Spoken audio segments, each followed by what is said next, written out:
વિચારો ગમે તેટલા જાગૃત અને ઊંચા હોય, પણ જ્યાં સુધી તેનો અમલ ન થાય ત્યાં સુધી તેની કોઈ કિંમત હોતી નથી.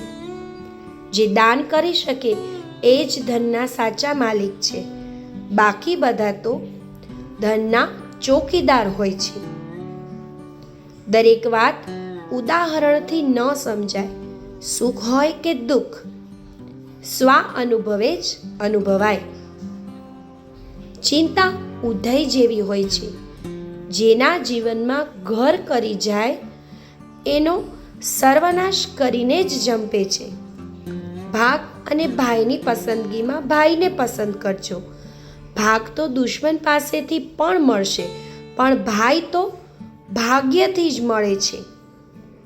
ફરીથી શરૂઆત કરવી પડે તો ગભરાશો નહીં, કેમ કે આ વખતે શરૂઆત શૂન્યથી નહીં, અનુભવથી થશે.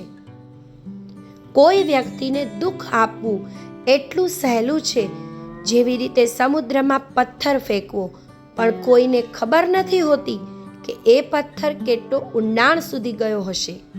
સુખ મેળવવા માટે જો તમે કોઈને દુઃખી કરશો તો તમે ક્યારેય ખુશ નહીં રહો. જે આપણી પાસે છે એની સમયસર કદર કરવી, નહીતર છેનું હતું થઈ જાય પછી પસ્તાવાની તૈયારી રાખવી. પહેલાં જોવાય અને સમજાય, જવાબ પછી અપાય. ખુશીના કોઈ રસ્તા નથી હોતા, ખુશ રહેવું એ જ રસ્તો છે.